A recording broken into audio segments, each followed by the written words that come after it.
Hello അസ്സലാമു അലൈക്കും. എല്ലാവർക്കും താജ് ബോയ്സിലേക്ക് സ്വാഗതം. അപ്പോൾ ഇന്നത്തെ നമ്മളെ വീഡിയോ എന്ന് പറഞ്ഞാൽ ചിക്കനും മട്ടനും ഒന്നും ഇല്ലെങ്കിലും 2 ക്യാപ്സിക്കം വെച്ചിട്ട് അതിനേക്കാൾ ടേസ്റ്റിൽ അടിപൊളിയായിട്ടുള്ളൊരു കറി ഉണ്ടാക്കണതാണ് കേട്ടോ. അപ്പോൾ അതെങ്ങനെയെന്ന് നമുക്ക് നോക്കാം. ആദ്യം നമുക്കൊരു അരപ്പ് തയ്യാറാക്കാനുണ്ട്. അപ്പോൾ അതിന് വേണ്ടിയിട്ട് ഒരു പാനിലേക്ക് കുറച്ച് വെളിച്ചെണ്ണ ചേർത്ത് കൊടുക്കുന്നുണ്ട്. വെളിച്ചെണ്ണയിലേക്ക് ഒരു 20 കാഷ്യൂനട്ട് കേട്ടോ ചേർത്ത് കൊടുക്കണത്. കാഷ്യൂനട്ട് എൻ്റെ അടുത്ത് കപ്പലണ്ടി ഇല്ലാത്തതിൻ്റെ പേരിൽ ചേർത്ത് കൊടുക്കണതാണ്. നിലക്കടല ഉണ്ടെന്നുണ്ടെങ്കിൽ നമുക്കൊരു 1/2 കപ്പ് നിലക്കടല ചേർത്ത് കൊടുത്താൽ മതി. ആദ്യം ഈ കാഷ്യൂനട്ട് ചെറുതായിട്ടൊന്ന് റോസ്റ്റ് ചെയ്തെടുക്കുക കേട്ടോ. കാഷ്യൂനട്ട് ഒന്ന് റോസ്റ്റായിട്ട് വരുമ്പോൾ നമുക്കൊരു 6 അല്ലി, മീഡിയം സൈസുള്ള അല്ലിയാണ് കേട്ടോ, വെളുത്തുള്ളി ചേർത്ത് കൊടുക്കുക. ഒരു കഷ്ണം ഇഞ്ചി പീസ് ചെറുതാക്കി അരിഞ്ഞെടുത്തത്, അതോടൊപ്പം തന്നെ ഒരു 3 കാശ്മീരി ചില്ലി അതും കൂടെ ചേർത്തിട്ട് നമുക്കിതൊന്ന് റോസ്റ്റ് ചെയ്തെടുക്കാം. ഫ്ലെയിം വളരെ സിമ്മിൽ വെച്ചിട്ട് വേണം കേട്ടോ ഇതൊന്ന് റോസ്റ്റ് ചെയ്തെടുക്കാൻ വേണ്ടിയിട്ട്. ഇതൊക്കെ ഒന്ന് മൂത്തിട്ട് വരുമ്പോൾ നമുക്കൊരു 1/2 കപ്പ് തേങ്ങ കൂടി ചേർത്ത് കൊടുത്തിട്ട് നന്നായിട്ടൊന്ന് മൊരിയിച്ചെടുക്കാം.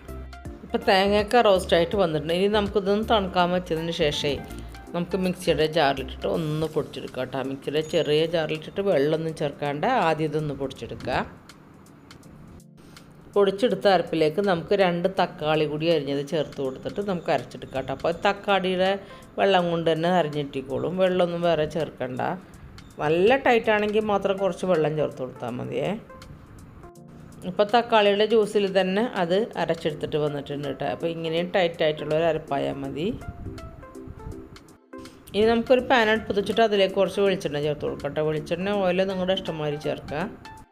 വെളിച്ചെണ്ണ ചൂടായിട്ട് വരുമ്പോൾ നമുക്ക് 1/2 ടീസ്പൂൺ നല്ല ജീരകവും 1/2 ടീസ്പൂൺ കുരുമുളകും കൂടെ ഒന്ന് മൂപ്പിച്ചെടുക്കുക.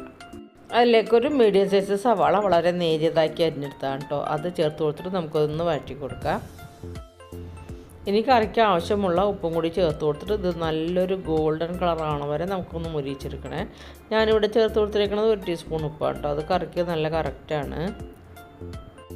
സവാള നല്ല ഗോൾഡൻ കളറാണ് വരെ മുരിച്ചെടുക്കണേ. എന്നിട്ട് നമുക്കിത് അരച്ച് വെച്ചിരിക്കുന്ന അരപ്പില്ലേ അത് അതിലോട്ട് ചേർത്ത് കൊടുക്കാം.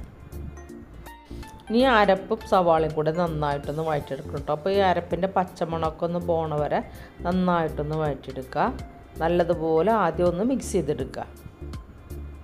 ഇപ്പോൾ സവാളയും അരപ്പും കൂടെ നല്ലതുപോലെ നമുക്കൊന്ന് മിക്സ് ചെയ്തെടുക്കണം കേട്ടോ. എന്നിട്ട് നമുക്ക് വെള്ളമൊന്നും ചേർക്കാണ്ട് തന്നെ ഈ മസാലയുടെ പച്ചമണം പോകുന്നവരെ നമുക്കിതൊന്ന് വഴറ്റിയെടുക്കണം. ഇനി നമുക്ക് വളരെ നേരിയ തീരെ അടച്ച് വെച്ചിട്ടൊന്ന് വേവിച്ചെടുക്കാം. ഇപ്പോൾ മസാലയൊക്കെ നന്നായിട്ട് വെന്തിട്ടുണ്ട് കേട്ടോ.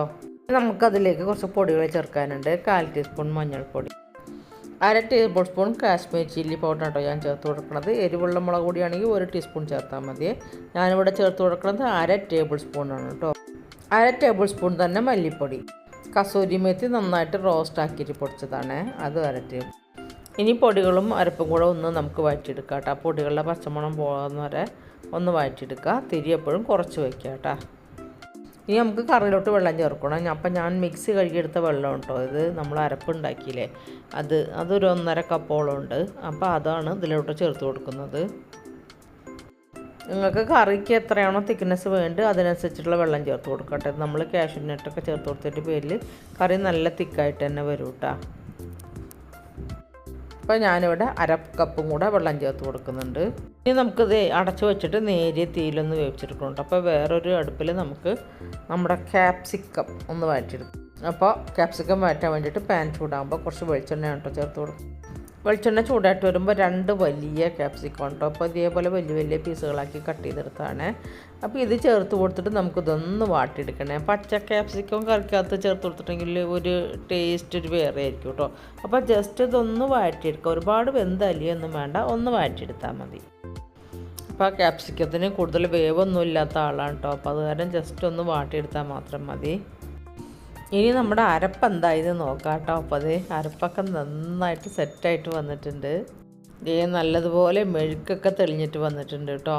ഇനി നമുക്കിതൊന്ന് മിക്സ് ചെയ്ത് കൊടുത്ത ശേഷം ഇതിലേക്ക് നമുക്ക് 1/2 കപ്പ് നന്നായിട്ട് അടിച്ചെടുത്ത തൈരാണ് കേട്ടോ ചേർത്ത് കൊടുക്കേണ്ടത്. അധികം പുളിപ്പില്ലാത്ത കട്ട തൈരാണ് കേട്ടോ അത്. എന്നിട്ട് നമുക്കതൊന്ന് വിസ്ക് വെച്ച് നന്നായിട്ടൊന്ന് അടിച്ചെടുത്താൽ മതി. ഇനി അരപ്പും തൈരും കൂടെ നന്നായിട്ടൊന്ന് മിക്സ് ചെയ്തെടുക്കുക. നമ്മുടെ തീ എപ്പോഴും ലോ ഫ്ലെയിമിൽ തന്നെ വേണേ. അരപ്പും തൈരൊക്കെ ഒന്ന് മിക്സായിട്ട് തിള ഇങ്ങനെ വരുന്ന സമയത്ത് നമ്മൾ വഴറ്റി വെച്ചിരിക്കുന്ന ക്യാപ്സിക്കം അല്ലേ അത് ചേർത്ത് കൊടുക്കുക. എന്നിട്ട് ക്യാപ്സിക്കും അരപ്പും കൂടി നന്നായിട്ട് മിക്സ് ചെയ്തെടുക്കുക കേട്ടോ. നിങ്ങൾക്ക് കറി ഭയങ്കര ലൂസായിട്ട് വേണം, അധികം തിക്ക് വേണ്ടാന്നുണ്ടെങ്കിൽ ഈ സമയത്ത് നമുക്ക് കുറച്ച് ചുടുവെള്ളം ചേർത്ത് കൊടുക്കാം കേട്ടോ. പച്ചവെള്ളം ഒരിക്കലും ചേർക്കരുത്. ഇനി നമുക്കൊന്ന് അടച്ച് വെച്ചിട്ട് വേവിച്ചെടുക്കാം കേട്ടോ. നമ്മൾ നേരത്തെ ജസ്റ്റ് ഒന്ന് വാട്ടിയെടുത്തല്ലേ ഉള്ളൂ.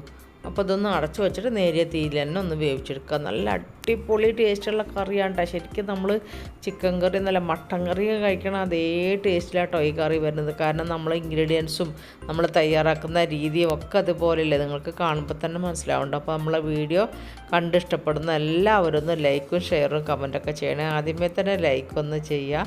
ഇത് നോക്കിയാൽ ഇപ്പോൾ കറിയുടെ ഒരു ആ പരുവം കണ്ടില്ലേ, മെഴുക്കൊക്കെ തെളിഞ്ഞ് എന്ത് ഭംഗിയായിട്ടല്ലേ കറി ഇരിക്കണത്. ഈ കറി എന്ന് വെച്ചാൽ ചപ്പാത്തിക്ക, പൊറോട്ടയ്ക്ക, പത്തിരിക്ക എല്ലാത്തിനും ഒരുപോലെ, പലഹാരത്തിന് വെള്ളപ്പത്തിനൊക്കെ അടിപൊളിയായിക്കോട്ടാ. നമുക്ക് ഈ സമയത്ത് ഉപ്പ് നോക്കാം, എന്നിട്ട് കുറവുണ്ടെങ്കിൽ ചേർത്ത് കൊടുക്കാം. ഇനി നേരിയ തീയിൽ കിടന്നിട്ട് ഒന്നും കൂടി ഒന്ന് തിളച്ച് വരട്ടെ. അപ്പോഴാണ് കറക്റ്റ് അതിൻ്റെ മെഴുക്കൊക്കെ തെളിഞ്ഞ് വരിക കേട്ടോ. ഒരു 5 മിനിറ്റ് തിളപ്പിച്ചാൽ മതി കേട്ടോ. അപ്പോൾ അതേ കറിയൊക്കെ നല്ല ഉഷാറായിട്ട് വന്നിട്ടുണ്ട്. ഈ സമയത്ത് നമുക്കൊരു 1/2 ടീസ്പൂൺ ഗരം മസാല പൗഡർ ചേർത്ത് കൊടുക്കണം. ഇനി നമുക്ക് അടുപ്പ് ഓഫ് ചെയ്യാം. എന്നിട്ട് നല്ലതുപോലെ ഒന്ന് മിക്സ് ചെയ്തെടുക്കുക. എന്നിട്ട് നമുക്കതിലേക്ക് നന്നായിട്ട് ഒരു പിടി നിറയെ തന്നെ നമ്മുടെ പ്രിയ താരമായ കൊറിയൻഡർ ലീവ്സ് അങ്ങോട്ട് ചേർത്ത് കൊടുക്കുക കേട്ടോ, മല്ലിയില. അപ്പോൾ ക്യാപ്സിക്കം കറി ഇതിനു മുമ്പ് തയ്യാറാക്കി നോക്കാത്ത എല്ലാവരും ഒന്ന് ട്രൈ ചെയ്ത് നോക്കുക. എല്ലാവർക്കും ഉറപ്പായിട്ട് ഇഷ്ടപ്പെടും കേട്ടോ, കാരണം അത്ര ടേസ്റ്റുള്ള കറിയാണിത്. അപ്പോൾ നമ്മളെ വീഡിയോ ഇഷ്ടപ്പെടുന്ന എല്ലാവരും നമ്മുടെ വീഡിയോ തുടങ്ങുമ്പോൾ തന്നെ ഒന്ന് ലൈക്ക് ചെയ്യുക. സബ്സ്ക്രൈബ് ചെയ്യാണ്ട് കാണുന്നവരൊക്കെ ഒന്ന് സബ്സ്ക്രൈബ് ചെയ്ത് സപ്പോർട്ട് ചെയ്യുക കേട്ടോ. അപ്പോൾ അടുത്ത വീഡിയോ വരുന്നവരേക്കും എല്ലാവരോടും അസ്സലാമു അലൈക്കും, ബൈ ബൈ.